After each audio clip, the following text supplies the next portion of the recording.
Farris gave a very convincing speech at her sentencing on December 5th.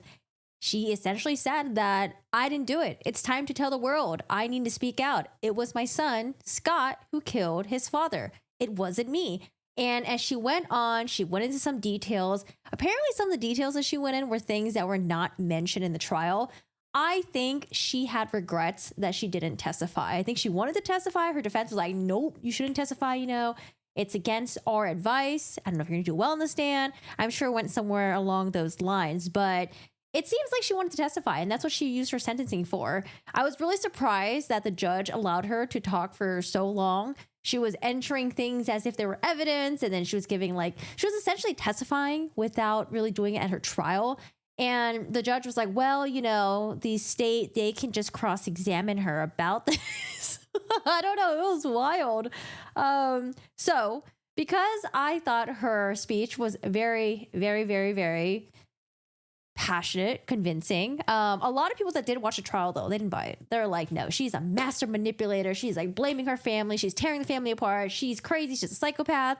And honestly, I'm like, I kind of just want to watch the trial because I was listening to other people who didn't watch the trial. They're like, wow, that was probably one of the most convincing speeches I've ever fucking heard. And even for some people who did watch the trial, they were like, ooh, kind of got me second guessing. I don't know. Hi, Joseph. How are you doing today? But I'm going to play you guys just a part of the beginning statement, okay? Just a part of the beginning.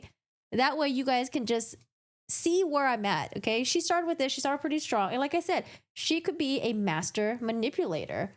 Or, maybe she really didn't do it. But, I don't know. I hear the evidence is quite against her. There are some small questions that are lingering in some people's heads. But, that's just how it is sometimes. Sometimes you don't know all the answers.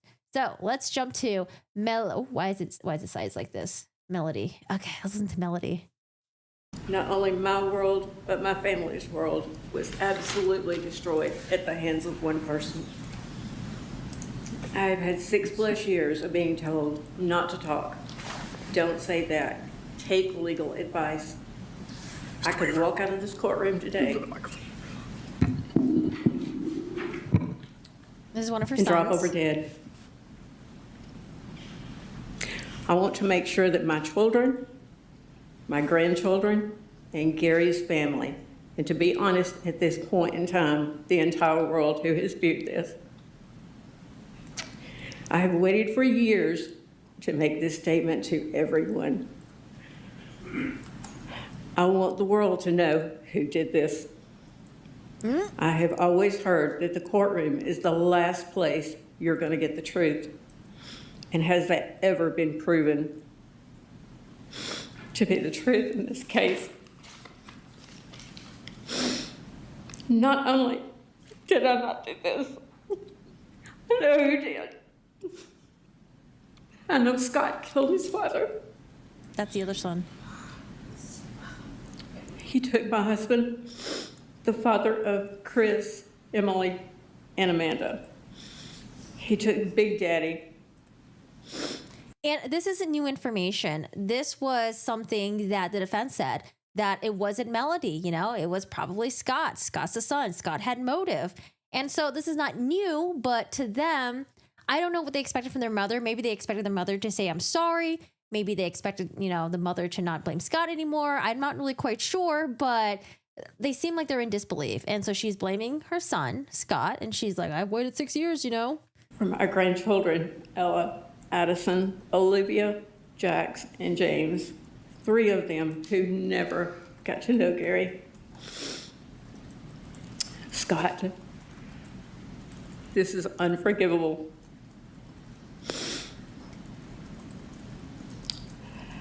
This is not her son, Scott, by the way. This is her other son. Scott has spent an entire life of loving and protecting you, but this I refuse to cover for you. My mother, your mom. I think he meant your grandmother, maybe?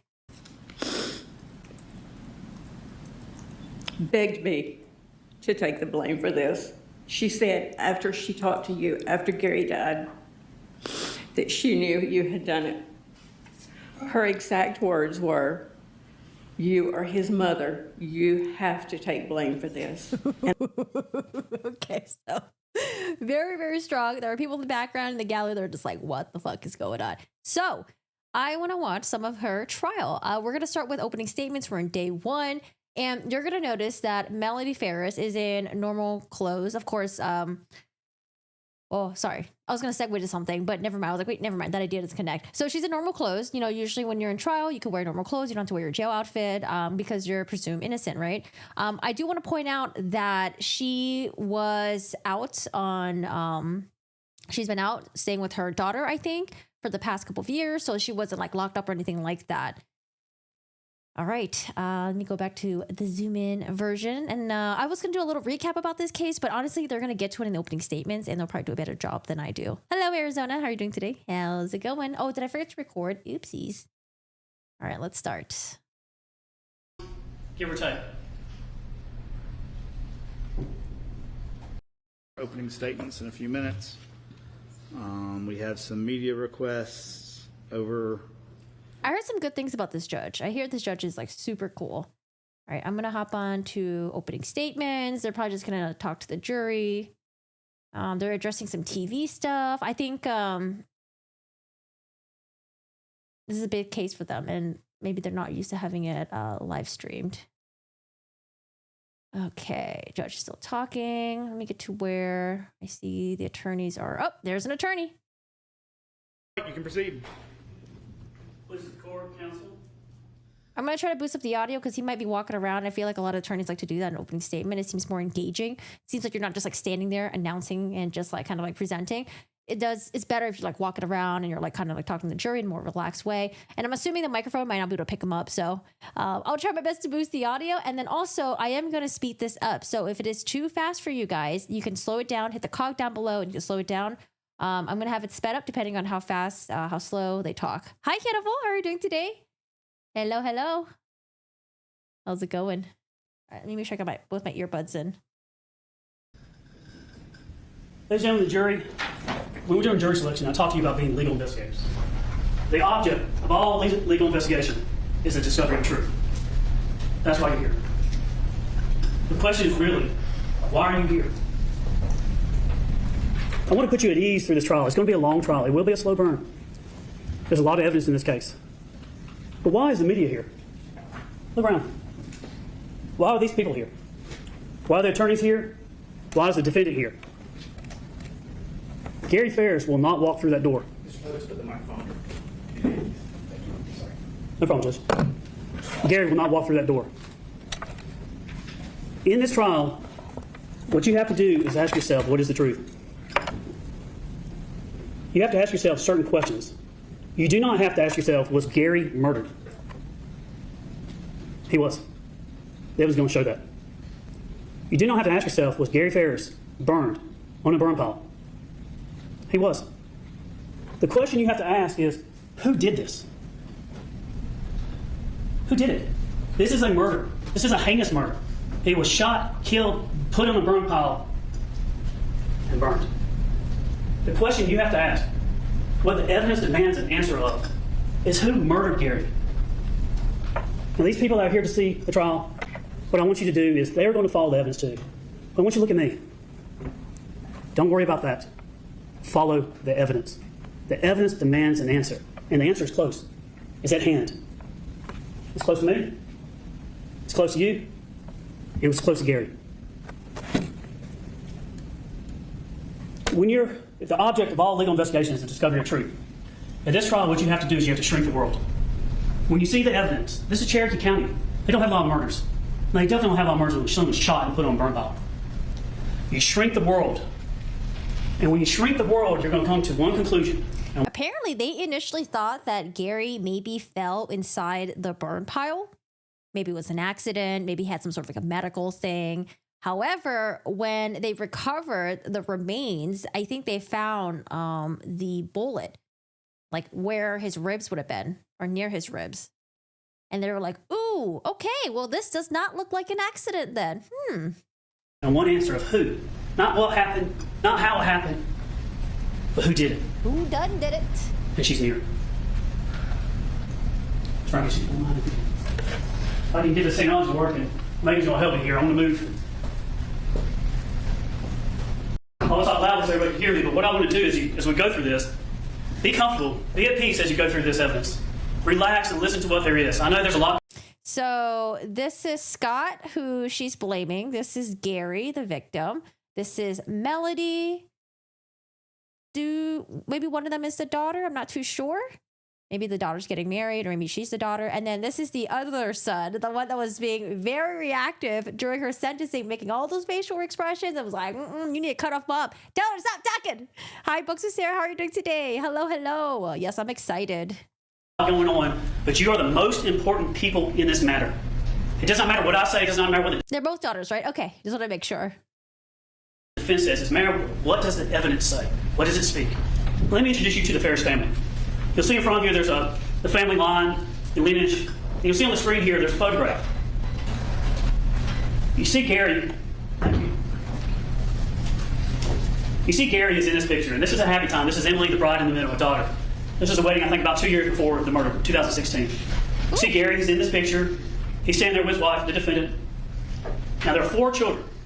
And as you go through this, you're going to probably take notes because you hear the same names over and over again. You're going to hear about the Farris. You're going to hear about the Farris wheel. Unfortunately for this family is they have drama. They are not a perfect family. He said the Ferris wheel. Nice. I'm doing good. How are you guys? Hello, Neko. Hello. How's it going? My family is imperfect. Everybody's family is. They didn't ask for their life experiences and the good and the bad and ugly to come in, but that's what the evidence is going to show. And I have to present it. I have great sympathy, everybody does, for families like this. But the evidence is going to show what was going on in their family. It's going to be the good, the bad, and the ugly, just like anything else. Most families, however, don't consist of murder. Now, in this family, you're going to see Chris. On the right side of the screen, you see Gary and Melody. To the right, as we look at, is Chris. He's the oldest, probably about 37. On the other side is Scott. Scott's about 35. Chris was living in many ways his own life. He was married, had his own kids. You hear about the kids. They're going to be here. You're going to hear about Ella and Addison, the grandkids. Scott was in the military over Iraq. He came back for a while, lived on the property, worked the property. Had kind of an agreement with his dad that he would work the land and he would get paid. Didn't have a job really after he came back, and then he ended up with the family. But that was his agreement with his dad. Gary was a very generous man. Loved his family. So you had the 2 guys, the 2 sons, Chris and Scott. Then you had the 2 girls, Emily in the middle, and Amanda beside her. Amanda was the youngest, the baby, if you would. They were probably around 30, 28, around those age. Gary and Melody got married at a young age. I think it was around 20. 38 years, almost 39. They were married for a long time. They were together in Alabama. Small family. Gary worked hard. You're going to learn a lot about Gary. You're going to learn a lot about Melody. And what you're going to learn is the evidence going to show that they're both, I dare say, brilliant. He practiced law, corporate law. He went to the University of Alabama. I think he graduated first in his class. Extremely smart, introverted. The defendant, she liked the life of being married to a rich lawyer. Gary did so well when he was in Alabama. The firm he worked for, corporate law, real estate law, things like that. Very successful. What did Melody do? Did she have a occupation, or was she like a stay-at-home mom? What did Melody do? Well, actually, not all of her kids are all grown up now. So what was Melody's job? Does anyone know? Sent him to the Atlanta area here to open up an office for the firm. Did very good. Very smart. Worked his way up. I think he ended up being a senior partner. Very smart. Loved his job. One thing with lawyers, the longer they do it, the longer they get better at it, the more they get better at it, and they stay at it. But sometimes what they do is they don't interact with, because they interact with people all day long. Oftentimes when they get home, they get close, they get small. And Gary's like that. In their wedding, their marriage, they had some issues that we're going to talk about. And it looks like they were happy here. This was about 2016, but there was a lot going on behind the scenes. Just a homemaker? Okay. Gary, you can set the clock to his routine, his habits. He's one of those guys. The question you got to answer in this trial is not was he murdered, not how was he murdered, but who did it. The evidence demands the answer that he was murdered. He was turned on. Oh, this is the burn pile? Okay, I'm going to try to take screenshots of all the pictures if I can. What is up with this, like, weird color filter? Shot and killed and put on a burn pile. This burn pile. Behind his house. His remains were found. Not much. Gary was a big guy. About 6'4", 300 pounds, give or take. 6'4", wow. About 33 pounds remained. Of him left? Yikes. When you shrink the world, no robbery, no home invasions, no enemies, no road rage, nothing like that. When you shrink the world In a case like this, husband and wife, wife kills husband, husband dies. The answer to the question, who did it, sits right there. Melody Walker Farris.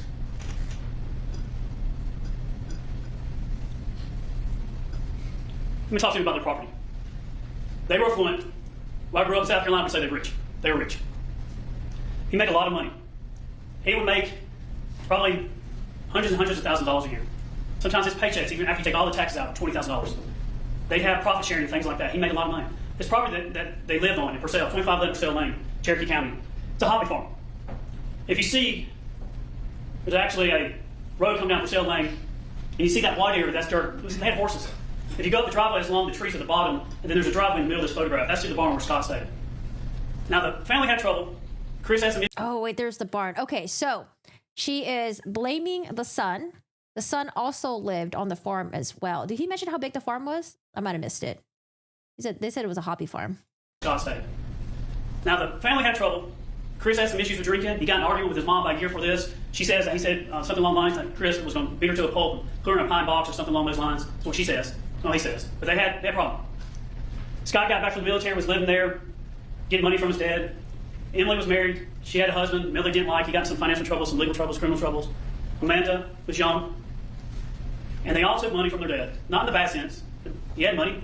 He was willing to do with it. And he gave him a hard time. When you going to get a job? When you going to pay this back? Those type of things. But he could afford it. House, I believe, is worth the property more than $1 million. Now, when you go through your notes, you think about this. We know this case, and sometimes we have to slow down because you don't know the places where this occurred. And the murder occurred in this house. The shooting occurred in the house, in the kitchen, down to the basement. Now, as you look at this house, it's kind of unique in the sense that there's 2 or 3 car garage right here. But as you look at this photograph, you'll see the front. If you go to where that pine tree is, go right behind that pine tree. That's the front. That's a beautiful house.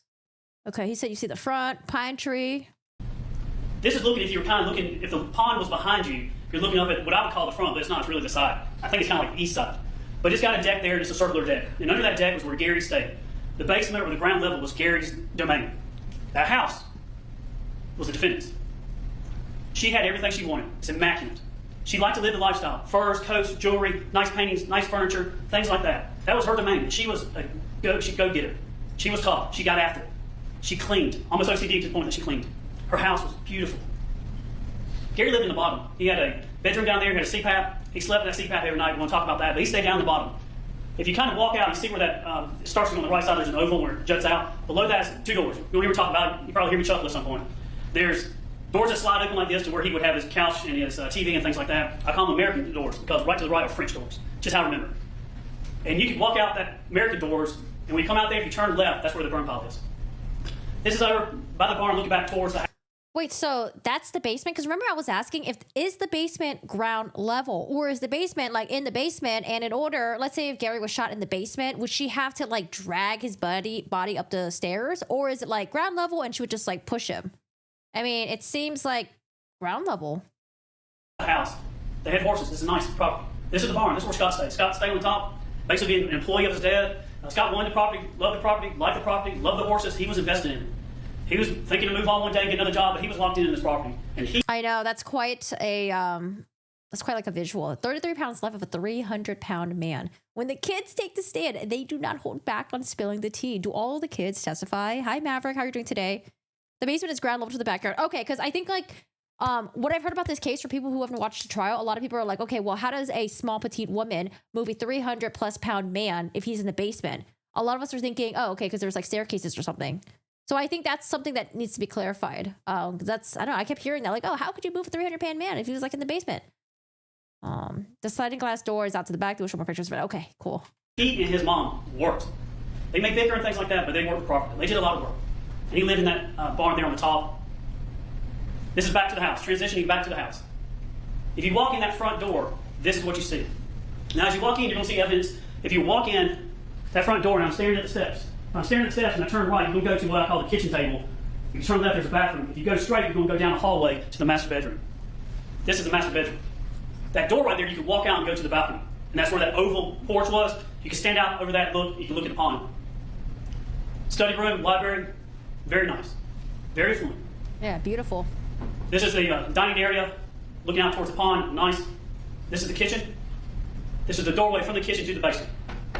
You go down the basement to the left here, if you look at the picture, there's that light switch and whatnot, and there's that cabinet. Right around the corner is the steps you come down.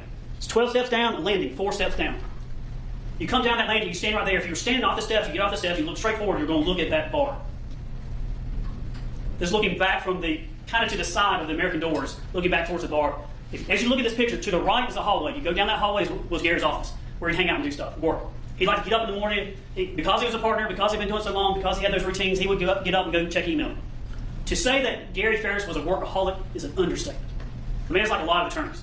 Check the emails at night, vacation, it doesn't matter. He's working, he's checking the email, he's busy. He has such patterns and routines you can set your clock by. So as you look here, go to right to his office. To the left, if you go to the left, there's a hallway that goes to his bedroom. Now, you may want to write these dates down. In July of 2018, we're going to focus on 3 main dates. July 3rd, July 4th, and July 5th. You're going to hear us talk about Tuesday, Wednesday, Thursday. Y'all, when I do trials, I am not perfect. I'll mess up names and dates and times, but this is what we're talking about. I'll catch myself and say, I didn't mean 2020, I meant 2018. What we want to do, again, this trial is not about being perfect. I like him so far. He's good, he's loud, he's to the point, no bullshit, and it's very easy to follow along. It's about the truth, to be authentic. When we did jury selection, you heard me say to be authentic. These are the dates we're going to focus on, July 3rd, 4th, and 5th. And I just want to kind of give an overview of some of the evidence. This is not all the evidence. You're going to hear a lot of evidence, including evidence that we're not going to present. But this is Tuesday, July 3rd. We don't know exactly when Gary was killed, and we don't have to prove that. The evidence is not required to prove you the exact time that Gary was shot and killed. But we have a very good idea. Tuesday night around 10 p.m. most likely. Last time he used that CPAP was Tuesday morning. A little after midnight, he got on it. He got up that morning and turned it off. And that machine, when they did search, one shows the times. He's not going to bed without that CPAP. He never used it again. Ah, I was wondering why they brought up the CPAP. Okay, so they were able to get the information from the CPAP machine and see when was the last time it was used. And then they're like, well, Gary sleeps with the CPAP. No way he wouldn't, right? Okay. Gotcha. I was like, why does it matter that he's using a CPAP machine? We have no reading that was used again. Now, on Tuesday around lunchtime, Gary had an interesting relationship with his family. And they had some good times, but it was also different. I don't know about y'all, if I go to a restaurant and I see a friend or family, I'm going to go up and say, hey, Tom, we're going to hang out, we're going to do stuff. Especially if it's my dad. Well, on Tuesday, Scott and the defendant were working, and they decided to go to lunch. They went to Cherokee Ranch restaurant, a local restaurant. While they were there, Gary was already there. He pays his bill, and he leaves, and doesn't say a word to him. And that's not uncommon. Because their relationship is not a touchy-feely type of relationship in this family. That's not this family. They communicate a lot by text messages, emails, instead of just calling and talking. That afternoon, Scott went to a lake house. He was there that afternoon and evening. There's a text asking about sleeping over for Aston, which is Chris's daughter, the grandchild. There's a text from her, from the defendant, saying, well, about tomorrow night, not tonight. And that was going to show that the defendant loved her grandchildren. If they were close or she could get to them, she would get to them, but not this time. There was a visit Big Daddy and Grandma. That's what they call Gary Melby, Big Daddy, Grandma. Chris and Aston came over that night. Gary was getting the burn pile ready to go. He liked to burn things. He liked to do it. They were there talking to him, seeing what he was doing, and they left that night because couldn't stay, and so they went back. About 10:52 p.m., there's a phone call between the defendant and Scott, and it was basically the defendant saying, the horses are out, when you coming home? Scott's with his friends, it's down the lake and whatnot. She's calling, when you come home, the horses are out. He gets home, Scott does, about 11:30. Sees the burn pile's burning, I think it says something along, I see Dad's burning the burn pile, or he's burning the burn pile, something like that. Wednesday morning, Scott gets a debit card from his mom because he's going to go play golf. He has this thing on 4th of July that he would play golf, he and his buddies. You want to hear about his buddies, Philip and Ted. That's just what he did. So about 6:15, I think he goes to the door. I think he calls or texts his mom, the defendant, says, needs the card. She comes out, gives him the card, he goes to the ATM real quickly, right down the road, gets the money, and comes back to go play golf. He's playing golf with his friends, Chris and family. They go to the Peach Tree road race. Chris and Aston, they didn't go to the Cracker Barrel, I believe, that morning. Scott goes to the lake on a pool party. He's there in the afternoon and evening. The defendant actually leaves for Lake Lanier to go be with Amanda, Chad Bruce. And you're going to see some things here. You're going to see it's kind of this way. Chad Bruce was the fiance, now husband to Amanda Bruce, was Amanda Farris. And they go there and hang out, and you're going to hear about that. And at some point, they come back from the lake. Chris drops Aston off at the house on Wednesday night because they want to see and hang out. Now, these times, they change, and I get them wrong, but you're going to hear the times as we go through. Wednesday night, July 4th, kids around 11 or 12. They come in, they live out of state, they come in, they want to see everybody, they want to see Big Daddy, they want to ride some of the stuff on the property, they want to do things. It's 4th of July, and the defendant wants the kids to go to bed early.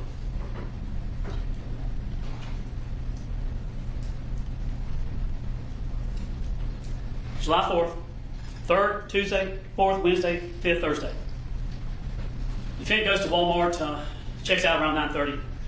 Scott spoke with the defendant and Amanda about 11 o'clock that morning. Now she goes and gets some supplies and some things at Walmart. Oh no, what kind of supplies? Are they cleaning supplies? Oh God. So here's 5th is where it breaks open. Maybe she had to get like a Lunchables or something, you know, maybe she was just hungry. Gotta be that, right? Can't be cleaning supplies. Scott has got a connection or connect for some golf clubs. He's going to go to the PGA and get some golf clubs. He sees Amanda up at the house, and so he's driving down his driveway from the barn to leave. And he sees Amanda, he goes up and starts talking to him. And defendant is asking, have you seen your dad? And it's got to be sarcastic. And he can be hard on his mom. He talks to her. And they kind of go back, and he says some things, kind of sarcastically. We talk about where's dad, things like that. And they start looking for him. And the defendant starts asking people, are you on the bank accounts or something like that? As in, maybe he's using the funds or the accounts to try to find where he's at. But his Mercedes is at the house. It had been moved. Now, they would say Gary would kind of go away sometimes and just kind of disappear. Now, he was last seen on Tuesday night by someone other than the defendant. So Wednesday, Thursday. Now they're just starting asking, where's he at? They go around the property. At some point, the defendant's behind the burn pile, and she points out to Scott, gets his attention, brings him up there. Something about ghosts. Did you burn ghosts? Ghosts? What's that? Scott gets to that burn pile. He was in the military. He's proud he was in the military. He tries to take a leadership role when things break bad, and he finds his own father's remains. He calls 911. You're going to hear. During this time that's going on, a couple of weeks before this, while the cable guy or something was over at the house, Scott saw a .38 pistol. It was in a leather holster of some sort. And he thinks something's afoot. Foul play. Something's not right. He's suspicious of his mom. You're going to hear how he is. And he starts talking about this missing gun. And people are like, what gun? What are you talking about? He starts talking about this missing gun that was downstairs in the basement. 38. Nobody knows anything about 38 or anything like that. But Scott has a suspicion that something's up. He actually says a statement to the effect of, did my mom finally do something? When he talks to a friend. Now, the defense is going to point at Scott or other people. But the evidence is going to show it's Melody. No one else. It's her. Oh, the goats. Okay, I heard ghost. I was also looking at the caption as well. I was like, what the hell does that mean? And what you have to do is follow the evidence. And what does the evidence say? What does it speak? What is the truth? It's not Scott. Law enforcement gets there, they start talking to people, and when they get there, what you're going to see is they get a call to someone in need, emergency services. So they bring the big long back thing you carry people on like a stretcher. They bring all this defibrillator, things like that. They get there, they don't know, they think they're going to find a person back there who had a heart attack or stroke or heat exhaustion or something, pass out. And they get back there and they find nothing but remains. Law enforcement still doesn't really know what's going on in the beginning. They think it was just an emergency. They don't think anything about crime. They start talking to people, and then they realize the conditions of the remains had to burn for a long time. The CSI people at the sheriff's office, they're like, all right, we have to call in an expert, forensic anthropologist, Dr. Gooden, comes in, and you're going to see what she does. They interview the defendant, they interview Scott, they ask him what's going on. And in the beginning, the defendant, she starts right off the bat talking about, well, Gary had these medical conditions. And then she says his family's got some mental issues.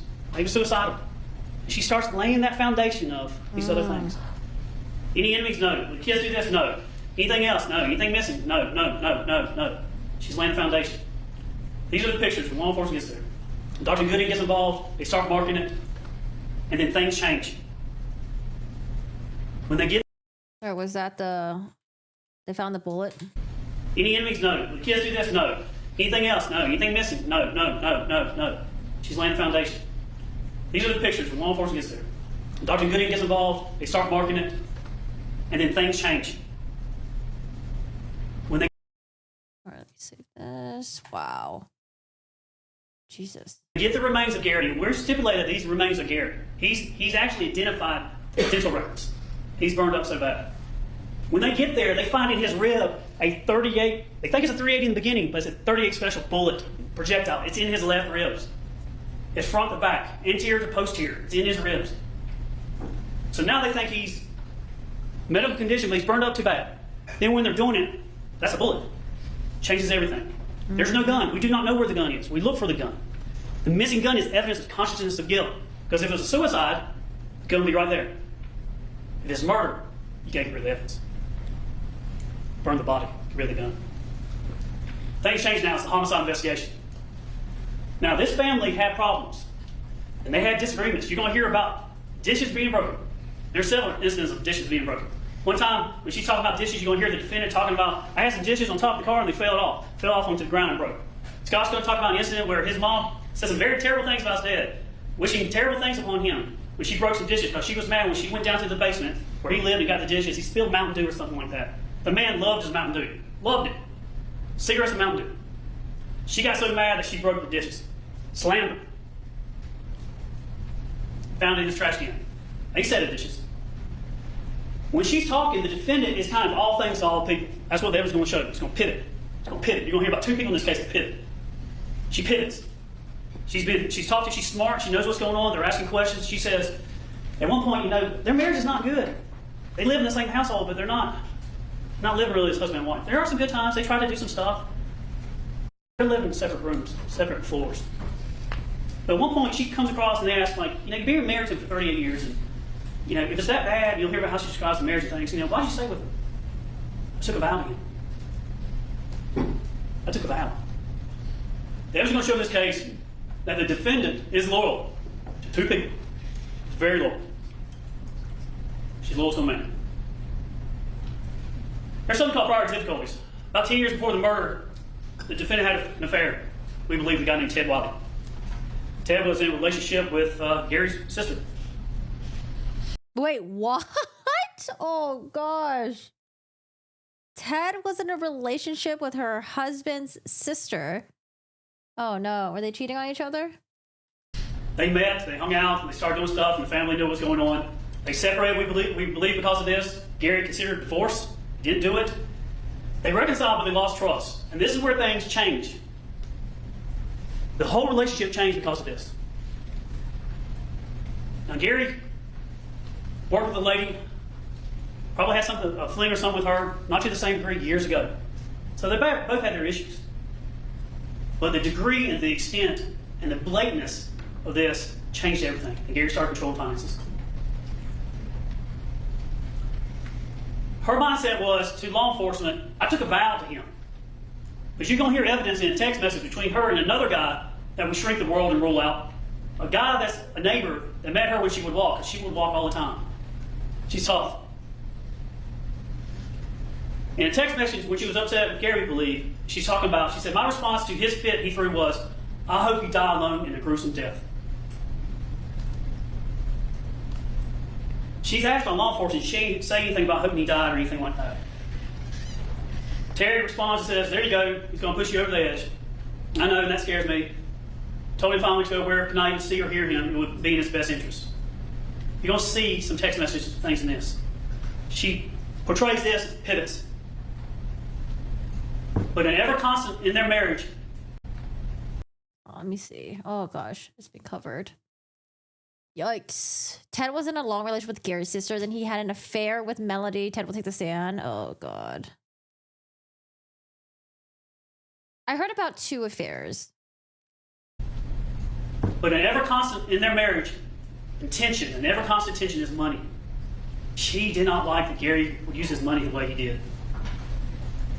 It's referred to sometimes by people as a Ferris wheel because there was drama. And there was definitely drama.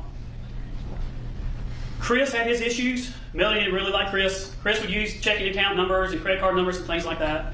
And he had paid for, coming up to this point, he had paid for a beach vacation. I think we were in a condo or something like that. And Melody was furious. She did not like that Gary was just going to go with him. And Gary basically he'd say stuff, but he'd write the check or he'd say, okay. He wouldn't really do anything. It's his kids, his sons. He could afford it. She'd say things like, this is the last straw. I've had it, I'm taking measures. It shows that her mindset is this money, this money, this money. And that leads to this. Bullet in his ribs. They go in the house, they look at the house. These are steps going down to the basement. There's blood. There's going to be evidence of blood and cleanup in the kitchen. Her domain. Down the steps. When you get off those steps, if you take off those steps, you can see it. Scott saw some blood on the floor down there. Law enforcement saw it. They go back and spray Blue Star. This chemical stuff that lights up, and you'll see it. You see those 4, 3, 2, 1 placards there? It's a trail of blood. I've circled this so you can see. Down there is a sofa. There's an ottoman, I believe is the term. And as you get closer, law enforcement found another bullet. We do not know how many times Gary was shot. We know he was shot and killed. We know there are at least 2. The blood trail from the kitchen up there, we believe the evidence is they had an argument. She shot him. He goes downstairs, trying to get away. She shoots him again. Whether he was able on his own to get out those doors or she got him out herself. Popped and bombed. No home invasion, no robbery, nothing. That brings us to what we call means, motive, and opportunity. How do you get away with a murder if there's no confession? How do you get away with a murder if there's no video of it? How do you get away with a murder if you try to burn and destroy all the evidence? You don't. When you use your common sense and all the evidence to put it together to shrink the world, and the only reasonable answer is she did it. For example, if they say Scott did it, Scott's not going to shoot us dead when he's paying all the bills. He's a great train. That's just not going to happen.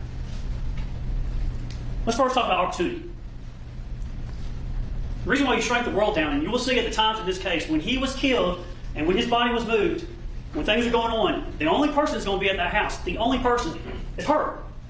Oh gosh, yeah, I heard that her alibi was just like, oh, I was there. I was there. I didn't hear it. Hi, Salsa. How are you doing today? Hello, Tuco. You had a 4-day jury selection last week, but luckily the prosecutor let me go. It would have been a 3-week trial. Hi, good morning, Oahu. Hey, go Lucky. How y'all doing today?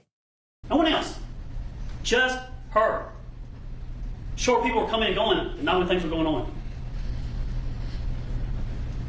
The other thing you consider is sometimes in the case, with strong evidence is deception, mendacity. When you see that, she's cloaked in lies. And you'll see it through the trial. The evidence will show that. Here's the thing she says about Farris. The context, the common sense, the circumstantial evidence. Gary liked to set things on fire. He liked to burn stuff. I think about 2008, they had another house, Alpharetta, that they moved from to the farm. He said, I think the back was on fire or something at night. Caught on fire. She hated that with understandable concern. That's dangerous. People are scared of fires. I get it. She's concerned about that. And then in the same house before this murder in 2016, I believe, he set the house on fire from the basement up, smoking cigarettes in the trash can, left them there, and they caught the house on fire. She went after him. She is strong-willed. She has a backbone. She's tough-minded. And she would tell him how she felt. She told investigators things like this. I tried to put together some of the things you'll hear. She had gotten so scared of fire after that. She had been just scared of the fire. She was scared to death. She figured Gary would burn her house down. They just didn't leave him here much alone because he would, I think she said, break a steel trap or something like that. She told Gary, don't leave the fire. She told Gary, please don't leave the fire. She told Gary, we discussed this dinner day, cannot go off and leave that fire. She told Gary, you got to watch the fire. She said there's no reason with him. He's a lawyer. He was going to burn it or die trying. Slip of tongue, but that's what she said. That was opportunity. It's going to be her. Means. Means is how could you have done it? Because the question you're going to have in your mind, and it's going to boil down to this case, is how did that little lady get that big man on the burn pile? She's a cowgirl, farm girl. Her daddy owned a hardware store growing up. She's been around it. She had ropes, leads, straps, tow lines. Did I mention they had a tractor? Means. Necessity is the mother of all inventions. You just committed a murder, you'll be motivated if you have the means. Did I also say tell you they had an RTV? She knew I was driving a boat. Wednesday morning, Scott leaves to go play golf about 7 o'clock that morning. She doesn't leave to go to the lake till around 12 something. No one's in the house. She comes back at night to tell the kids to go to bed early. Motive. In my business, there's nothing new under the sun. You don't have to be smart to be an attorney. You have to have common sense. And when it comes to motive, the question you're going to have is, one is, how did she get him out there? That's answered. They're just going to answer that. Hi, Addie. Why did she do this? Why would a wife, even for a husband that she doesn't like, who has money? Well, she'd inherit, intestate, succession. She'd get stuff under Georgia law. Even if he died of an accident, she'd probably get more money. Motive. Let me introduce you to a person called Rusty. Law enforcement trying to figure out what's going on. They're at the house, they get consent, things like that. They search a purse and they find, the things you think you find in a purse, but they find this bank card, credit card, debit card, whatever it is, this financial card. And they find the name Roy Barton on it. And so they're asking, hey, who's Roy Barton? Well, she says, my cousin, Martha Jane, was married to Roy Barton years ago. In fact, in 2014, that's when this kind of starts off. But she doesn't mention Rusty. She's playing it off as Roy Barton Sr., and he's died. And I just had that, forgot it was there, something along those lines. The Rusty Barton, though, is not Sr., it's Jr., and he's a character. He's reluctant. He's talking about the evidence going to show he's going to change. You're going to be introduced to Rusty Barton, who's from Tennessee, and we're bringing him in. I do not know what he will say on that stand. I know what he said in the past, and he's flip-flop. That's what it's going to show. But you're going to be able to use the law, which calls prior inconsistent statements. You're going to be able to judge when he said this, and when he says this, and when he says this. What do you believe? A little background on Rusty. He knew them since teenagers. I think he knew her when she was 15. Martha Jane, which is her second cousin, was more like a mother figure. She loves Martha Jane. Martha Jane's a good woman, a godly woman. Martha Jane loves the defendant. They were married to Rusty's father. So Martha Jane and Roy Sr. were married. Rusty and the defendant became romantic in about 2014. She was up there helping her, Martha Jane. I think she had open heart surgery. In fact, Rusty actually took Martha Jane to Emily's wedding, up close and personal. The affair was going on for about 4 years, 2014, 2018, inactive. Gary knew about it. There's an email he received that put him on notice about from Rusty's girlfriend. You're going to hear him ask questions about Rusty talking to her, telling her, don't do that. Rusty did internet searches about wedding rings when law enforcement stopped him. They would rendezvous in Dalton, which is about halfway. Rusty did internet searches about wedding rings when law enforcement stopped him. They would rendezvous in Dalton, which stopped him. So I'm trying to get the screenshot. Him ask questions about Rusty talking to her, telling her, don't do that. Rusty did internet searches about wedding rings when law enforcement stopped him. They would rendezvous in Dalton, which is about halfway from Tullahoma, Tennessee, now Alpharetta, almost halfway exactly. Exit 333. They meet up there. In the beginning it was monthly, several weeks ago, and then it became weekly. She was just disappeared. The family knew what was going on. They had suspicions, but they didn't realize who Rusty was until this road. They kind of have a 6-month plan.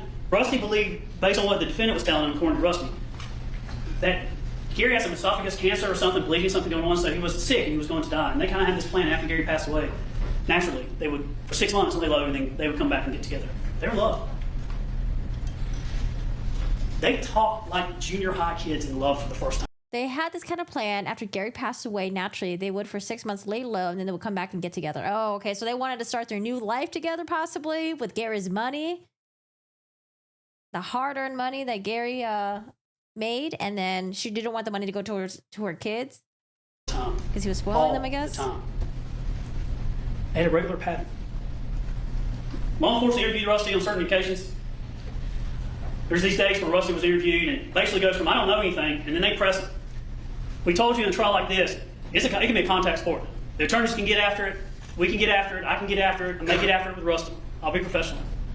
But they did the good cop, bad cop with Rusty, because he didn't want to give up on Melody. What was this? But they did the good cop. Oh, sorry. A reluctant witness, CSO, recantation. Okay, are these times that Rusty interviewed with law enforcement? I can get after it, and they get after it with Rusty. I'll be professional. But they did the good cop, bad cop with Rusty, because he didn't want to give up on Melody. And you're going to hear how they talk to him about this is a death penalty case. You can be arrested for this. You can be what side you want to be on in the courtroom. All techniques law enforcement use to have someone talk. He talks to them. And they use him in the sense of they would get information from him, and then he was willing to cooperate and record some calls and some things like that. But look at this pattern here. He talked for some time, and in June of 2019, he recants something he told law enforcement in July of 2018. Uh-oh. You're all familiar with the first 48 hours. In law enforcement, in this business, you get to someone as quickly as they can because if there's time, they will change. Feelings change. In the beginning, he says one thing, and then he gives up more and more. It's like pulling teeth. You finally get it out. But he recants. And this is what he recants. The evidence in the case is going to show that when you shrink the world to the only person that had the motive was her, the only person that was home when this could have occurred, Tuesday evening, going in from Tuesday the 3rd to Wednesday the 4th, about 2 o'clock in the morning, Law enforcement talks to Rusty and says, all right, what did she say? And he describes it as the last minute, last conversation. This is what he tells law enforcement. She said, Gary's in the burn pile. No. She said, he is in the burn pile. And I said, what? And she said, he is in the burn pile. I said, do not say another word and do not tell me anything. I do not need to know that. This is what, before the murder's known, anything like that, he's on the phone. Wait, what? No way. Do we have a recording of this? What? I was like, okay, maybe she meant like, oh, he's at the burn pile, but no, it seems like he was very clear with what he thinks Melody said to him. Oh, God. The record's going to show that he had 3 or 4 main phone calls during this time. It's going to show that his pattern when he would talk to her was abnormal for this time. There's a phone call, and he says, I talked to her. And this is what she said. He's in the burn pile. This would have been July 4th. Now he comes back a year later and recants. A year later? Well, his presence and companionship is with the defendant. Law enforcement goes, gets arrest warrants, goes up to Tullahoma, Tennessee to arrest her, and guess who she's with? With him? Russell.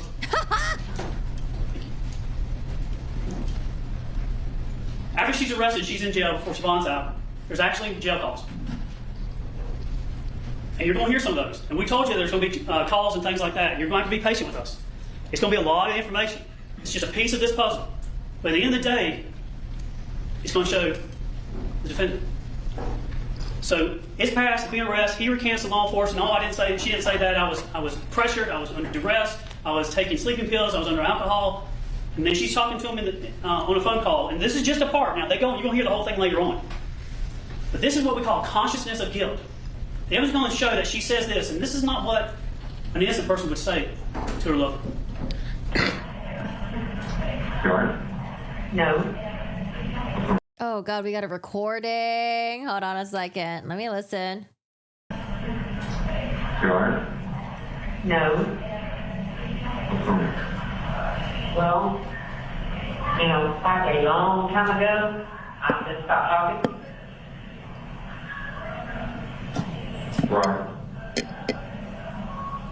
I haven't done anything. I know that, Norman. But somehow what you keep talking about, you're going to single-handedly hang me. Ooh. So she knows what he said. At this point, they probably confront her with it, and that's why they arrested her. And then she's like talking to Rusty now, like, yo, what the fuck? Why did you tell him this, Rusty? Speak the truth.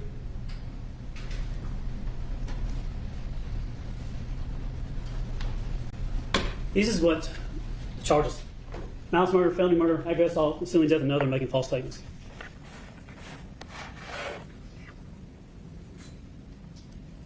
We are here because Gary cannot be here. And the only reason we're here is by her hand. Malice murder is the unlawful killing of somebody with malice aforethought. It doesn't mean someone's wicked in that sense, or malice in the sense that is hatred or things like that. It is the unlawful intent to kill. And the judge is going to charge on that. 1 shot could be felony murder if they're fighting and then she just reacts. 2 shots and burning. It's depraved. Felony murder. Okay, so I just want him to get into his side of the story. Let's get into the defense. Because he's just going to talk about the charges. Okay, here we go. Here's the defense. Great. All right, I think the state prosecutor did a really good job. Like I said, he was very succinct, to the point. He was always really engaging. It wasn't confusing. It did get a little bit too much when he was talking about all the other family members, but I saw that he had a visual presentation for the jury so they could know who's who and what's what on the family tree. So that's good. All right, Mr. Ray, you ready to proceed? Mr. All right, go ahead. Ray. Mr. Weaver, as y'all recall, he did voir dire, so I didn't get to talk to you too much. We kind of broke it up. He got stuck with that task in lieu of me doing opening statements. So my name is Michael Ray. Along with John Luke Weaver, we're representing Mr. Farris. Thank y'all for your service. I know that a 3 or 4, excuse me, a 3 or 4 week-long trial is not how you anticipated spending your beginning of fall. So we do appreciate that, and we have worked quite diligently. I've had this case for 6 years now, of trying to whittle it down to what is the most important pieces of evidence to show to you and to present to you so that you can make a decision in this case. So I don't think we're going to go beyond 4 weeks. It could get done as early as 3, but it might go into 4. But we're think it definitely was going 3 to 4 to weeks, try right? to get moving as quickly as possible. For your jury service, Abraham Lincoln said that one of the greatest services of a citizenship is jury duty. And I think that's very true. It's the equivalent, in my opinion, of voting, because without 16 people we have, or if it was in state court, the 6 people we would have, without you, we couldn't do this. We couldn't do our job. Justice couldn't be done. Justice couldn't be done for Melody without you. So thank you for serving. When you act as a juror, or when you're sitting as a juror, in this particular case, and in all cases, you are essentially the conscience of the community. Because you're going to hear this evidence, then you're going to apply it to the law that the judge is going to give you, and you're going to render a decision. Because if you recall, when Judge Cannon was going over the oath with you that he read to you last thing, I know you've taken a lot of oaths. You took one downstairs when there was 120 of you, and then you took another one when you came in your jury bill, and then you came in with the 16 of you and you took another oath. But in that oath that you took an oath to give a truth verdict according to the evidence. And that's what we're asking you to do. And you heard the judge say that it's your duty to render a truth verdict based on the evidence. And that's exactly what we'll be asking you to do. Now, Mr. Focus, he did a good job in his opening statement, so some of the things are duplicated, because obviously when he came in, he didn't know what I was going to say, and when I came in, I didn't know what he was going to say, but I don't want to sit there and regurgitate the same things. But we got to talk about a few things, that one being the indictment. Mr. Focus did a great job going through explaining it. So just kind of to recap what Ms. Farris is charged with. 1, malice murder. That is essentially, to keep it simple, and we'll go over it much deeper at the end when the judge actually gives you the charge, and then we get to argue. What malice murder is: somebody's alive, and I don't want them alive, and they're dead. That's malice murder. Felony murder: I commit a felony act, and it causes that person's death. Like you're trying to rob somebody, you accidentally shoot them, felony murder. That's what it is. In this case, the felony is the aggravated assault. The state alleges that Ms. Farris shot her husband. Hey, Z's, how are you doing today? Just joining. So I missed the state opening statement. Trust this trial does get really spicy. I heard. People were saying this trial was even crazier than the Sarah Boone trial. I think this trial started before Sarah Boone, about a week before, and then it overlapped with Sarah Boone, but Sarah Boone's only like 1 week long, and then I think it ended maybe like 2 or 3 weeks after Sarah Boone's trial ended. So I definitely slept on this trial. It wasn't until I got to the sentencing, and I was like, "Ooh, this is very interesting. What's going on here?" Husband, Gary Farris, and that was an aggravated assault, and as a result of that assault, he died. So that's how felony, murder, and aggravated assault are linked together. Concealing the death of another, it's pretty obvious. There's a little more depth to it when you actually look at the actual elements of the offense, but you can imagine what that is. Somebody's passed away, and you have concealed it. Making false statements, that's lying to the police. We always say defense attorneys can lie to you, but you cannot lie to the police. It's actually a crime. So, this case, and you've heard a little bit of it from Mr. Focus, but you've probably seen on your crime show, because I know from Bordeaux, a lot of you watch the podcast, the crime shows, the true crime and all that. And you always see defense attorneys talking a lot of time about there's been a rush to judgment in this case. Rush to prosecute the first person that you can get your hands on. But that wasn't this case. Melody was under investigation in this case for almost a year. Between the 911 call that you're going to hear shortly and her arrest on June 18th of 2019. So there wasn't a rush to judgment, but what we had in this case was different. It was called confirmation bias. And we'll talk more about this in close, but what a confirmation bias is you've got a belief and you've got facts. And that belief and those facts merge together. And that's what you believe. Even though you have all of these other facts over here, you just ignore those facts because that's not in your belief. And that's not in the facts that you want to look at. And that is a confirmation bias. You're going to see from the evidence in this case, from day one, the investigation by Detective Hayes and all of the other officers in Cherokee County Sheriff's Office, even the Tennessee Bureau of Investigation, the GBI, everything that was done in this case was tailored specifically to attempt to convict Melody of the death of Gary Farris. One big thing you're going to hear, and you're going to hear it a lot, is Scott Farris. You are going to hear the 911 call here shortly. That's the first thing we're going to do. I'm going to play you the 911 call. 13 minutes after law enforcement arrives, Scott Farris is already blaming his mother. He knows nothing. They're not even sure if there is a body on the burn pile. They're not even sure it's Gary. He's already planting the seeds of blaming his mother. But weren't they looking for Gary? Because Gary hadn't been seen for quite some time? 13 minutes. And law enforcement took that into their beliefs. And then they focused their evidence on that. And Gary's a big dude too. I don't know, man. Gary's a big guy. That is confirmation bias. Now, you heard Mr. Focus talk about the Ferris wheel, and I'll talk about it too. That this was a turbulent family. The best is, and we'll go through, I have a family tree to go over with you that kind of lays everybody out. But one of them, his name's Chad Bruce. He is now married to Amanda. And Chad Bruce, when he was interviewed, he said, I always called it the Farris wheel. It's like a soap opera. Something is always going on with Chris, Scott, and Emily. And it's true. All the time. All the time. And I'll talk a little bit more about it. But you're going to see text messages. Gary mad that they're blowing money.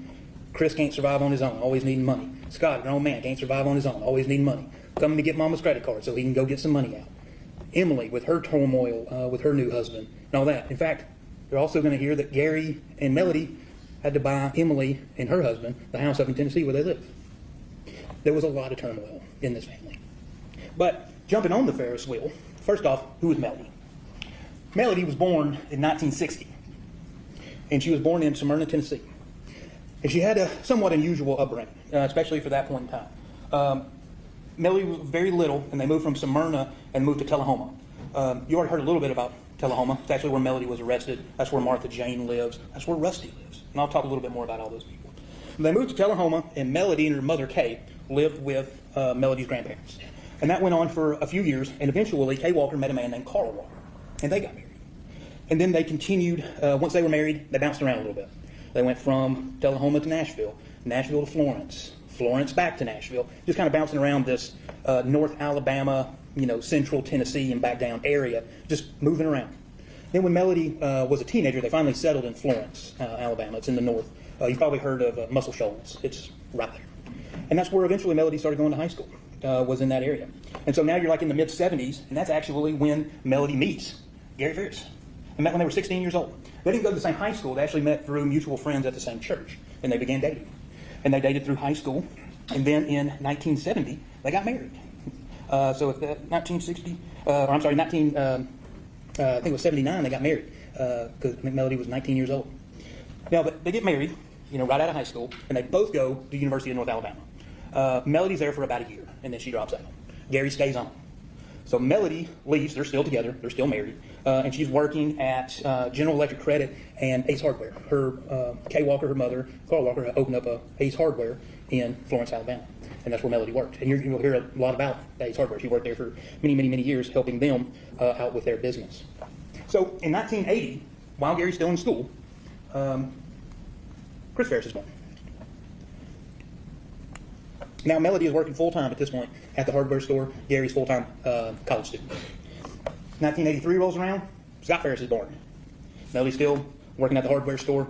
Gary's still going to school. Now, you fast forward a little bit. Gary's graduated. And in 1988, they have Emily. And at this point, they've moved to Tuscaloosa. 1988? Oh, wait, how old is Amanda? Is Amanda younger than me? To the University of Alabama. And that's where Gary goes to law school. So they're living there with the 3 kids while Gary's in law school. And then in 1989, Amanda Farris, who's now Amanda Bruce, she's born. Excuse me. In 1989, the following year, Gary graduates law school, and the family moves to Birmingham, where he works for Burr and Foreman, the same firm that he was at when he passed away. Now, in 1995, the law firm sent Gary to Atlanta. They were trying to expand, have a different office in Atlanta, and Gary was going to be a major part of that. And I think when he actually first got there in 95, there was there's only him and another person there. It wasn't, this huge law firm, at least here in Atlanta, at that point in time. So 95, you got 4 kids, really ranging from kindergarten to Chris at that point in time being about 15 years old. Melody's a stay-at-home mom. She's going back and forth to Florence to help her parents with a hardware store and just living. And an interesting point then comes later in 1997 to Melody is Carl Walker, or who she thought was her father, passed away. And while she was at the funeral, a relative came up to her and told her that, just so you know, Carl Walker's not your father. Who the fuck said that and why? At the funeral? Pretty fucking savage. And so then that leads on to her trying to figure out who her actual father is. And she does. But Carl raised her. It's just an odd thing, to kind of come out of the blue in 1997 at his funeral. Hi, Jan. Now, in 2013, it's kind of the next major event. That is when Gary and Melody buy the Purcell Lane house, where you saw the photos and Mr. Focus's opening of the house. That's when that was purchased, 2013. They move in there, and when they get there... Wait, so why is it relevant that Melody finds out that the man was not her father? Is that going to tie to? Okay, I feel like we're going to come back to that. Okay, we're going to come back to that. Shortly thereafter, Scott moves in to move into the apartment that is above the barn. Now, all the kids, they also have kids and wives that are relevant to this case. And Scott was married to Jenna. And her name was Jenna Farris. Since Gary's death, my understanding is they have divorced. She has changed her name. I'm not going to try to pronounce it. I haven't talked to her to figure out how she pronounces it. But that is, Jenna Farris was her name. Chris also has other children by another woman, and that is Ella Farris and Addison Farris. Ella, at the time in July, the 3rd, 4th, 5th of 2018, she was over at her friend Emma's house. And Addison was over at Melody and Gary's house on the 4th. She came over after the lake. And I'll go through the timeline. Emily, this is Chris Payne. With the prior difficulties of the family, Chris Payne was a little bit of that. And Amanda is married to Chad. Chad's the one I was telling you about. He's the one who talked about the Ferris wheel and about how there's always something going on, and basically this family is like a soap opera. That is Chad. And Chad also has a daughter by another woman, and her name is Cameron Brooks. Cameron is who was there with Addison on the 4th. Now, let's talk about the timeline. Wait, Addison, that's Chris and Jenna, right? Okay. Now, let's talk about the timeline. So, you already heard a lot about the burn pile. So, Gary did start the burn pile on July 3rd. Okay, we know that. That's a fact. Also, a couple of other interesting things happened. Addison and Cameron don't live in Georgia. All right? Those are Chris's children. Or Ella and Addison do not live in Georgia. They live in Maine. On July 3rd, they flew in to Hartsville Jackson. Chris went and picked them up, and they drove up. They came to Melody and Gary's house. Ella had already been dropped off at Emma's house, and Addison came with Chris to see Melody and Gary. And they see both Melody and Gary. Now it is, and I'll go into it more here in a moment, there is some contention about what Addison says, how the house was on the 4th, but we'll talk about that here in a minute. Now on the 4th, that is when Melody goes to Lake Lanier. You'll see, and the evidence will show that we've got a parking receipt. Actually got two things. We've got a parking receipt from Lake Lanier that shows the time that she went in. And there's also a ATM slip that was in her car that we have photographs of to show that her withdrawing money, and that was on the 3rd. And we'll talk about those here more in a minute. Okay. July 4th, that is when Addison and Cameron spend the night at the house. Now, Cameron and Addison, the evidence show they have two different versions of events about how it was. Addison's more, it was kind of weird. Melody didn't want us to go outside. She made us go to bed early. Cameron will testify that they did go outside. They went and saw the horses. Nothing was weird.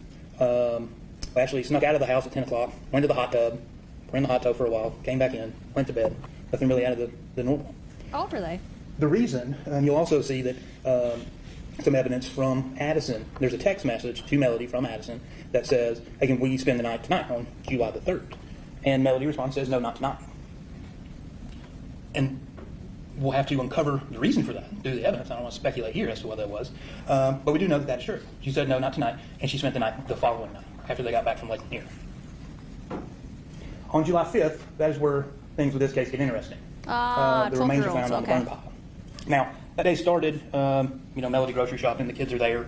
But to sum it up, what it's really going to show is the girls wanted to ride the RTD. Melody says, go downstairs and ask your grandpa. They called him Big Daddy. Go downstairs and ask him. He's not there. I don't know where he is. So they start looking for him. Eventually, Amanda comes over because what originally the plan was is Melody, Amanda, Addison, and Cameron, they were going to have a day together. They were probably going to go eat lunch. They had talked about potentially going to get their nails done. Basically just having a girls' day together. Now, when Amanda got there, they all began looking around the house. Can't find it. Gary's nowhere to be found. His car's still there. But none of this is super out of normal. Gary was a workaholic. Sometimes he would take Uber so he didn't have to drive. He essentially would be gone. Oh wait, no, sorry, not what did I ask? Not Melody. Who's wait, Melody, Amanda, the daughter, Addison and Cameron. Addison and Cameron are the grandchildren, right? Addison and Cameron. Okay. For days. He may come home, he may not. We'll get into their relationship here in a minute. So it wasn't, no alarms were really raised at this point. Now, Scott comes over, and that's where things do get interesting. When Scott gets there, he comes in the house and immediately goes downstairs after proclaiming to the family something along the lines of, where's the gun? And he goes downstairs, then returns and says, the gun's gone. Now let's talk about his gun. I call it the magic gun because Scott Farris is the only person to ever see this gun. There's nobody else, only him. You'll hear evidence that he found it in the drawer while he was looking for a remote to help the DirecTV man. And then he found the gun. He gives a very detailed description of it. And that's it. Nothing else. And this was a few months before July when he had the DirecTV. Actually, I think it was the beginning of June, so about a month before is when Scott sees this gun. And he claims he has no idea. He's never seen this gun before. It's very strange that this gun is here, and he didn't know anything about it. But he also didn't do anything about it. Now, 6 years later, this is where Jenna Farris kind of comes in and is interesting. 6 years later, she gives an interview to the district attorney's office claiming she also saw a gun in the basement that you saw in Mr. Focus's opening, where Gary was. However, this gun looked completely different than the one Scott described and is in a completely different location than where Scott said it was. So these are the only two people that have seen this gun, and the guns they described don't even match each other, and one of them talked about it 6 years later. Now, after Gary's remains were found, he was taken down to Georgia Bureau of Investigation Forensics Department to the crime lab, and that's where an autopsy was performed. But after July 5th, 2018, 348 days go by. Melody's not arrested at this point. She's interviewed several times. I believe the evidence will show that, or I believe that the state will be playing those interviews for you, so you'll actually see Melody testifying and answering law enforcement questions. But 348 days passed. Now in that 348 days, you'll see evidence that they were doing audio testing. What that was is they put a ballistics dummy in the living room of the house, and they shot it with a revolver. And they had members of the Cherokee Marshal's office, as well as some sheriff's office, out there with decibel readers at different points. They were out at the barn. Oh, they did this for Murdoch too, right? Remember how they're trying to figure out if there were gunshots in the dog kennel? Would you be able to hear it if you're at the house sleeping? Right? I think I remember them doing this. They were out by the road, and they were also in the house, measuring what the decibel was for firing this revolver into this ballistic dummy. And then they moved the dummy downstairs, and they shot it a bunch of times downstairs. And you're going to see all this. They're going to play all the videos of them doing the shooting and recording the sounds and all that. Diving in the lake, you're going to see they brought out the Cherokee Sheriff's Department to dive into the lake to see about where the gun was. Didn't find anything. Recording Melody's phone calls. And we'll talk more about this momentarily. Rusty, because you already heard about him, agreed with Detective Hayes that he would put some kind of app on his phone and record all their phone calls. And he did, for months. You're going to hear a lot of those. Also, during that 348-day time, Scott and Chris are interviewed several times. Sometimes Scott and Chris are interviewed together, at least on one occasion, and several times Scott is interviewed alone. And then, on June 12th, over 11 months later, the crime lab issues the autopsy report, saying that Gary was the manner of death and the cause of death. Well, the cause of death was gunshot. The manner of death was homicide. And it took them 11 months to issue that report. You'll see, especially when the forensic pathologist who did the autopsy, when he testifies, they weren't waiting on anything. They knew that it was Gary. The dental forensic had already come back. It was already Gary. But for some reason, unknown. And you'll see this happens a lot in this case. There's a lot of unknown, and we'll talk about that. No idea why it took 11 months to issue the autopsy report. No idea. But 6 days later, Melody gets arrested. And Mr. Focus is right. She wasn't in Tullahoma, Tennessee. She was up there with Martha Jane. They called her and said, "Hey, we got an arrest warrant for you." And she came and turned herself in. Nothing to hide. Now, John Luke and I came up with this. Actually, well, we didn't come up with it. He had gone. We were been a long day already, so he was done for the day, so he left. And he went up to the drugstore, and there was a girl in there. And that drugstore, I don't know if your office is in downtown Jasper. And there's a Jasper drugstore right on the corner on Main Street in Jasper. It's being sold, and they're doing renovation. And he went in there and asked them a question about something, and they didn't know. And they go, sometimes the greatest questions go unanswered. And he was like, perfect. Brought me out of my slump. Now I know what I'm dealing with. So that's kind of what we've been talking about the whole time with this case. Because so many things, you're going to be asking yourself so many times in this case, how did this happen? How did this happen? How did this happen? And nobody knows. You can guess. Nobody's going to know. So let's talk about some evidence and questions without answers. So evidence, Melody and Gary. It is no fact, I think also, Melody and Gary affairs. It is common knowledge that they had affairs. People knew. You can even know the grandkids. The evidence will show that even they had their suspicions and they pretty well knew that, there was, affairs happening. Melody did. She was having an affair with Rusty. Gary did. He brought, when they moved here in 1995, Angela Phillips was his secretary. He brought her with him from Birmingham to Atlanta.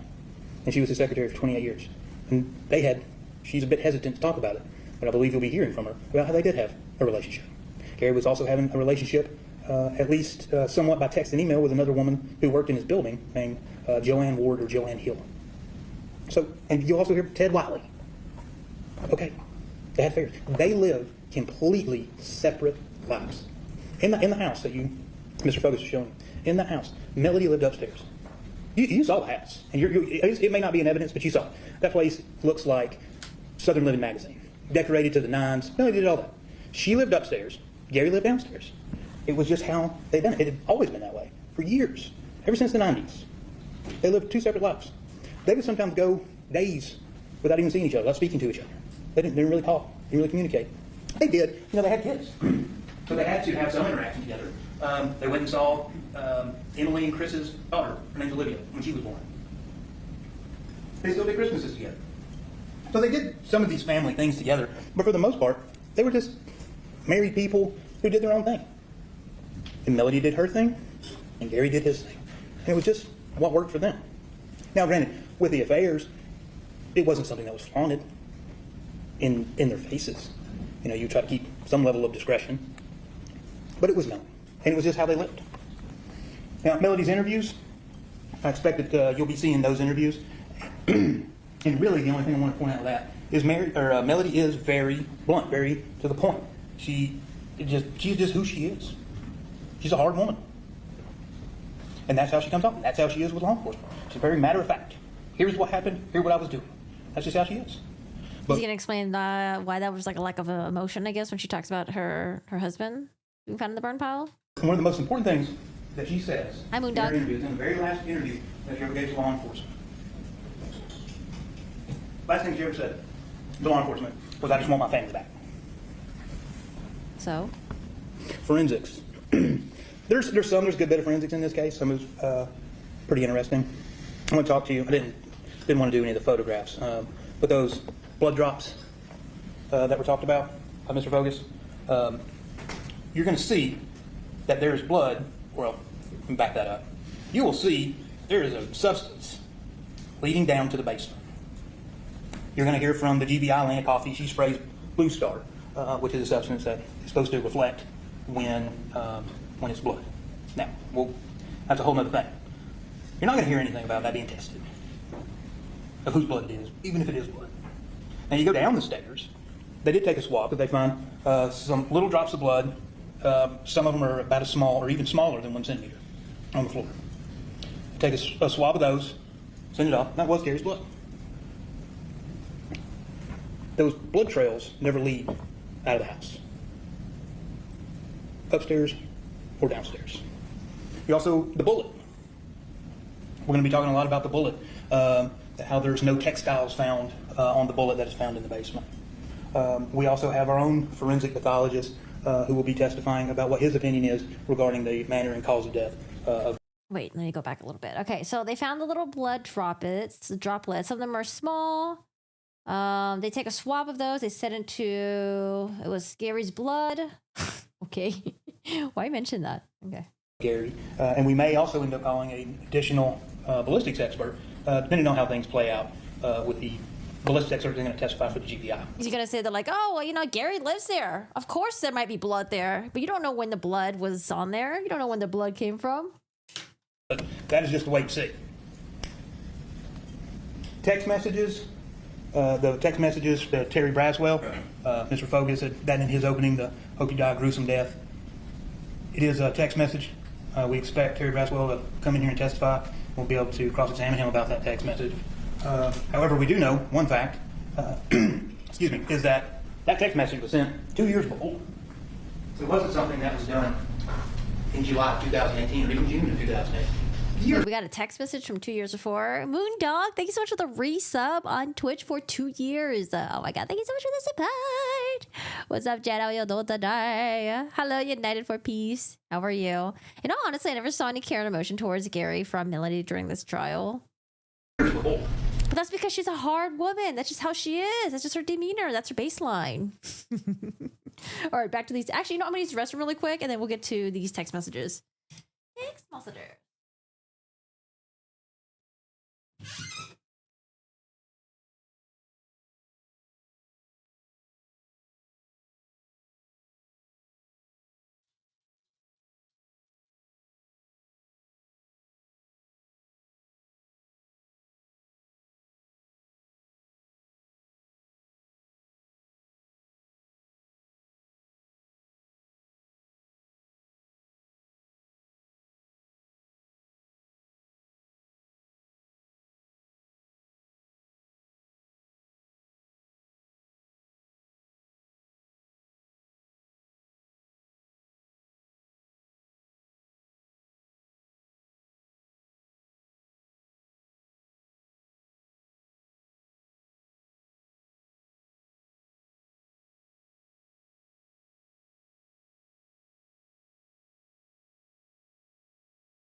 Send a Facebook. Look at you. Don't let him just steal it from you. Oh, hi, Leisha. How are you doing today? Maybe. We're in the defense opening statement right now. You might be a little bit late. You can watch with us, and then when we're done, you can rewind back and get to the beginning. Okay, all right. Text messages 2 years prior. Let's go. In July of 2018 or even June of 2008, years before. Especially see text messages from Gary and Scott about their tumultuous relationship, especially involving money. Gary saying to Scott, I better have my debit card back. Also see Melody and Scott, they used to text back and forth a lot. And recorded phone calls. You're going to hear all those calls with Rusty. Now, also with finances. Now, while that house was very nice, it was like $1 million house. And it's decorated to the nines. And yeah, we've actually got some of Gary's pay stubs, and after taxes, he was bringing home $20,000. Can't remember if it was every 2 weeks or every month. But that home, mortgage to the hill. Debt high, cash low. Gary stopped working, this family's over. And that's exactly what happened. Gary passes away, you're going to hear, first thing that happens to the house, foreclosed. Didn't have enough money to pay for it. Cars, gone. Are they going to have a forensic accountant? Debt high? Didn't they say they bought the house back in like 2013? Oh, yeah, 2013. They bought the house. Okay. Everything put in storage. Also, it makes a huge difference. Was he making 20 grand every 2 weeks or every month? That's a huge fucking difference. So while they made a lot of money, they blew a lot of money. Now, Gary did have some good investments. He had a 401k with his law firm, 401k, profit sharing with the law firm, insurance, life insurance, things like that. But, all those aren't accessible cash that you can use. So Gary had to keep working to fund this lifestyle. Now, questions without answers. Where was Gary shot? When Dr. Goody testifies, she's going to have a drawing of a skeleton. And it's going to show the ribs, and it's going to show he was shot somewhere here. Is it the front or in the back? Not going to be able to tell you that. Angles, don't know. No idea. Also, that's just where was he shot on the body. Where was he shot in the house? Because evidence is going to show while there may be some blood, and that was not tested, so we'll call it maybe blood. They can't tell which one's the front of the bullet and then what part of the ribs, like how it was angled, like how he was shot? No? Upstairs in Melody's portion of the house, we'll call it, and a trail leading downstairs, the Gary's portion, we'll call it.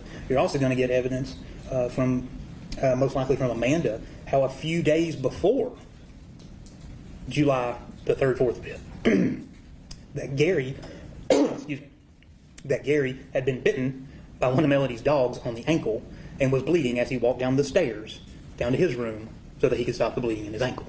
And that's where the blood came from. But where was he shot? No idea. How was he put on the burn pile? You're not going to hear about that either. You're going to see photographs of tractors. You're going to see photographs of RTVs. Probably of horses too. But you're not going to hear anything about Gary being moved on one of those vehicles. You will hear, though, that there was one drop of blood that was Gary's on the step getting up into the tractor. There's nothing in like the bucket. One drop of blood on the tractor. Where is the gun? Don't know that either. Now, you're going to see photographs of guns. There were guns on the property. There was no .38 found on the property. I think there was an old .32 caliber that was found on the property. But we know that wasn't the gun in question. But what you will find is that Scott has quite a bit of .38 caliber ammunition in the barn. And in fact, he's got it in his bedside table. But yet he claims, and when he testifies, I assume he will be claiming the same thing, that he does not own a .38 caliber pistol. He will claim that he owned a .357 Magnum at one point, but that gun had been stolen years ago, and he didn't have anything that would shoot a .38. Yet he has at least one full box of .38 special ammunition and a loose several other various brands of .38 special in his nightstand. And you'll see all those. You'll see the photographs. Wait, so does Scott acknowledge that he does own those 38s, or does Scott say, "Hey, like I don't know how those got there. This one planted." The rest of us. But where is the gun? No idea. Where are the bullets? They're in Scott's house. Scott's behavior from the very beginning, like I told you, from the very beginning. But if Scott did it, why would he have 38s just like laying around in this like bedside table? Wouldn't he discard those? God is saying, Melody, Melody, Melody. I thought she would do something, leading law enforcement down this trail. And you're going to see all that. It's going to be very evident of what his intentions are regarding his mother. He does it in his interviews, and he's going to do it on the stand here too. I would suspect that's exactly what he's going to do. But the most important thing is just in that few minutes of getting there, he's already talking about guns being missing that he's the only person that has seen. Then he goes out looking. You're also most likely going to be seeing, there's a trail camera that was, if the burn pile was where I'm standing, was kind of, don't exactly know how far, but down closer to the lake. Kind of pointing out that they had a deer feeder down there to take pictures of the animals. And Oh, Jan, did your detailer guy come yet? you're going to see that coming up to that camera, for some reason, and I don't think we'll ever get a straight answer, we don't know why those photographs got deleted. Or actually, who actually deleted them. Now, we know because they were Wait, photographs or videos? Oh, they're pictures. Oh, okay. recovered. So we know what photographs were on them, but we don't know who deleted them. Oh, they got the photos? Okay. Now, you heard the judge talking about, before you took your oath, about what reasonable doubt was. And he said that reasonable doubt was a doubt of a fair-minded and impartial juror honestly seeking the truth. Then he also went on for a little bit and talked about if your minds are unwavering, unsettled, or unsatisfied, that is a doubt to the law. And with that, you should quit the defendant. So essentially, when you're looking at this case, whenever we had done. Okay, so we're going to talk about the reasonable doubt, blah, blah, blah, blah. Okay. When we're talking about unanswered questions of how did we get to the burn pile? Where's the gun? Where's the bullets? Where are these simple things that we should be able to find? And why, when we find them, they're in a place that, well, we don't like where that's going. Law enforcement saw the bullets over in the barn. Yeah, here we are with Melody charged with malice murder, felony murder, ag assault. Nobody heard anything. You're not going to hear anything about this case that Melody heard, or that anybody heard Melody shoot him, or that she admitted to somebody that she shot him. You did hear from, and you'll hear from him again, from Mr. Bart, from Rusty, that he said, Melody said he's on the burn pile. Yes, explain that. How are we going to explain that? Rusty's lying? Well, Rusty, why would he lie? And what Mr. Barton changed, and he'll be under direct and cross-examination in this case, is what he changed. He didn't change what she said. He changed when she said it. So he said, yes, Melody said they found him on the burn pile, not on the 4th. It was on either the 5th or the 6th when she was talking to him saying, hey, they found Gary dead. Oh, is the interview recorded? Oh, I have so many questions. Okay. On the burn pile. I've been patient. Rusty didn't change what he said. He told him when he said it. He got it wrong, and he corrected himself. So, ladies and gentlemen, when you have unanswered questions in a case like this, really the only answer is not guilty. Thank you. Okay. Not guilty. First exhibit. Oh, we're going to do first exhibits? Trial, everybody use both of them. So. It's good, Joseph. We keep it. You know, the first exhibit is going to be, it's labeled 911-1 for 911 call, and it is July 5th, 2018 at 12:47 p.m. July 5th, 2018 at 12:47 p.m. It's about 2 minutes and 21 seconds, and it's Scott Farris. And the judge, I tune that into evidence this time by stipulation. All right. May I publish it? It's 911 and then 1. My father has come up missing, and we just searched the property. It's a small farm, and I just found something near the farm that doesn't. He was burning brush. Now there's nothing to find that.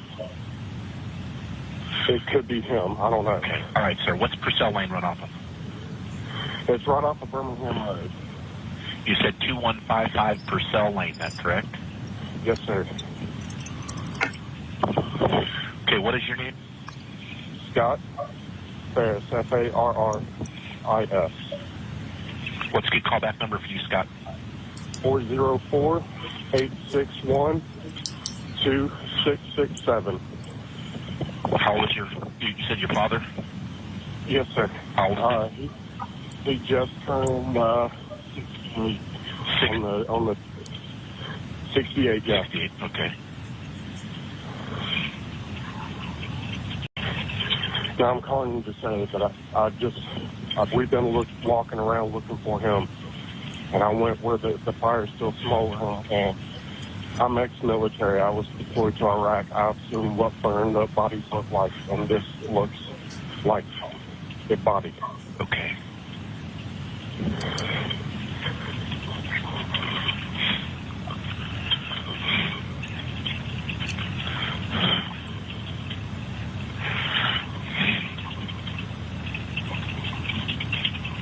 All right, sir. I've got him on the way out there for you. I'm going to send the police and the fire department out there.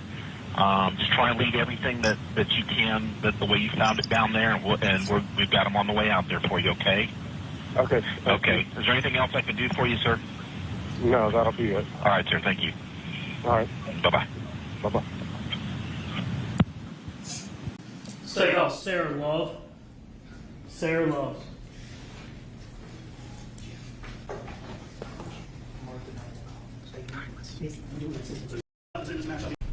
Say your full name for the record. Sarah Jane Love. And where do you work? What do you do? I'm a firefighter paramedic with Cherokee County Fire and Emergency Services. What's your rank there? Captain. Tell the jury how long you've been doing what you do. Well, I've been a paramedic for 28 years, and I've been with the fire department for almost 22. And what is I know there's paramedics, EMTs, and firefighters. What are they all, and how are they different? So there's an EMTI, which is like a basic, the lowest level you can work on an ambulance, and then an advanced, and then a paramedic. And do you have a certain area that you work in the county, or is it just, how does that work? You're typically assigned to a station. You ever had to testify before at a trial? I'm sorry? You ever had to testify before at a trial? Yes. And you know why you're here today? Yes. I want to turn your attention now back to July 5th of 2018. It was a Thursday. Oh, I love this attorney. We're going straight to the point. Yes, I mean, like, sometimes it's cool to go through the credentials and stuff like that, but like, if you don't need to, you don't need to. You know what I'm saying? Like, I think y'all respond right around 12:59 p.m. to the residents in this case. Is that right? I don't have the date and times in front of me, but yes, we do respond. Do you remember? Was it midday, afternoon? Afternoon, I believe. Okay. If I told you around 1 o'clock, any reason to disagree with me on that? No. All right. And do you remember where you went to? Where the property was? Yeah, it was in the area of Freeholm or Alpharetta. 2155 Purcell Lane in Alpharetta, Georgia. Yes. Is that the residence? Yes. Do you remember what you got called out for? We got called out for a person fell into a fire. Just a person falling into a fire? Initially, yes, sir. Now, as you were heading out there, tell the jury just kind of what did you pack up, what did you take, and what did you expect to see? Well, we responded with the fire truck and the ambulance. I was on the ambulance that day. We were originally dispatched to a person falling in the fire, and then it became a person down call, which means that they need resuscitation. It means what? I'm sorry. They need to be resuscitated. They don't have a pulse or not breathing. As you were going there and going to the scene, what did you think you were going to find? We were going to find a patient that needed to be resuscitated. Like, you got there, do you remember seeing anybody from the family, a son or not? Yes, somebody met us at the end of the driveway. The driveway was pretty long, so the guys on the fire truck were getting onto the ambulance with us to ride in, and there was a gentleman there at the end of the driveway said that he would show us where the body was at.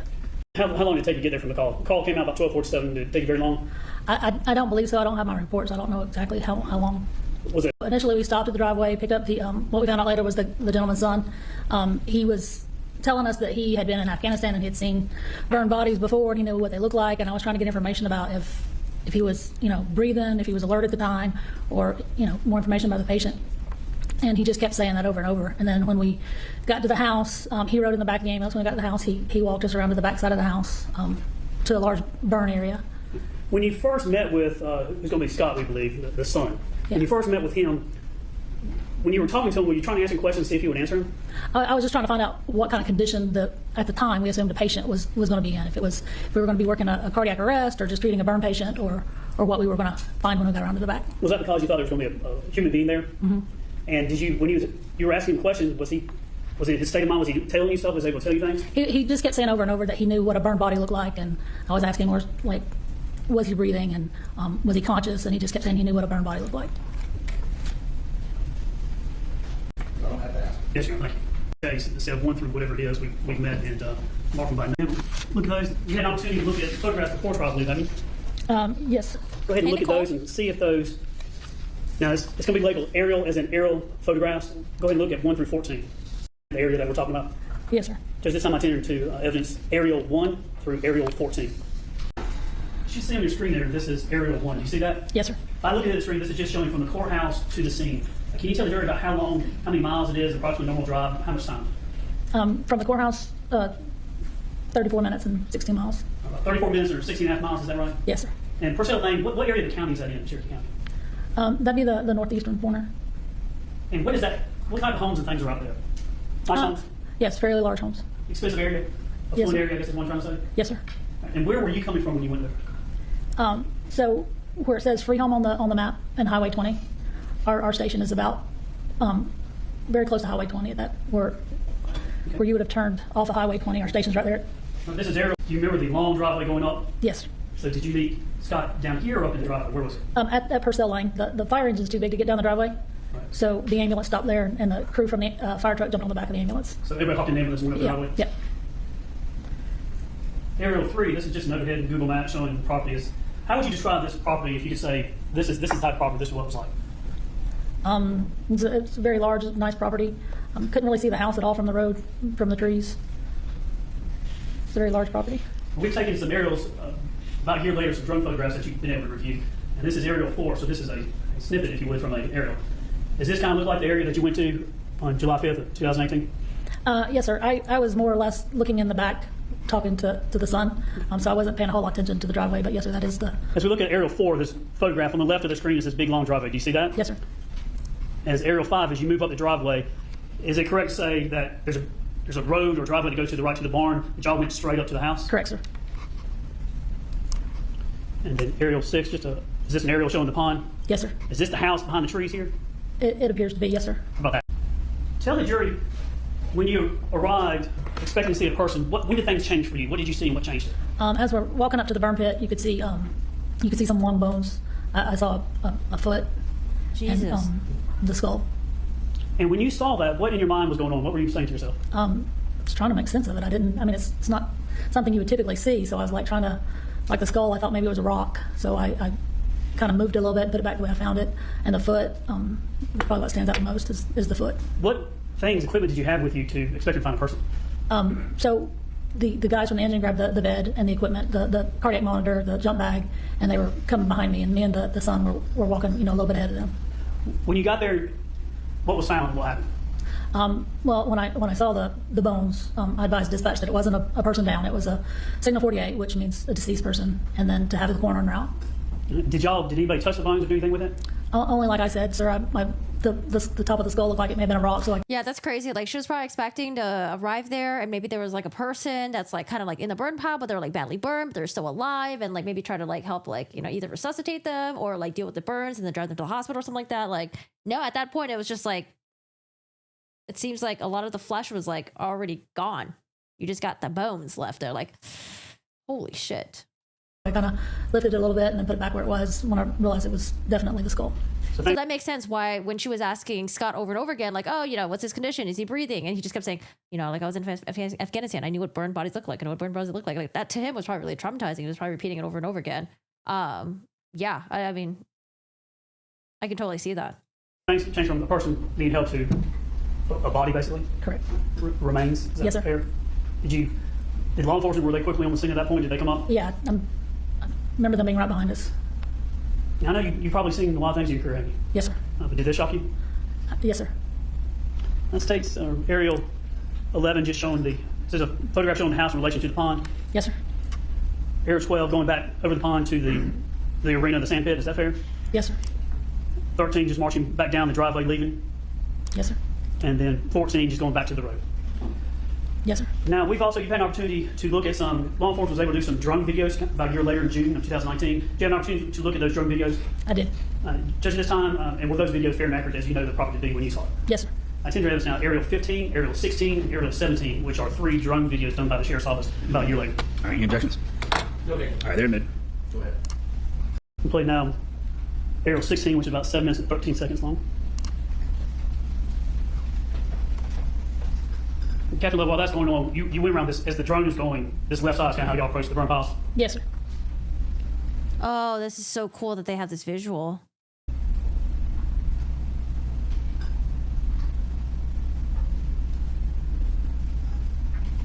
That way early on, the jury can just see the landscape, the layout of everything.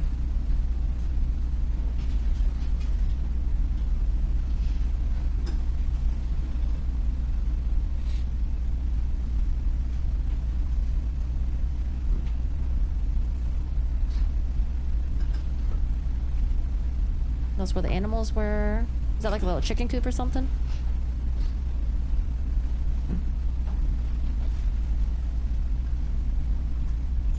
So here's the front of the house, I think. Oh no, this is the back of the house, I think. The backyard. Yeah. Backyard.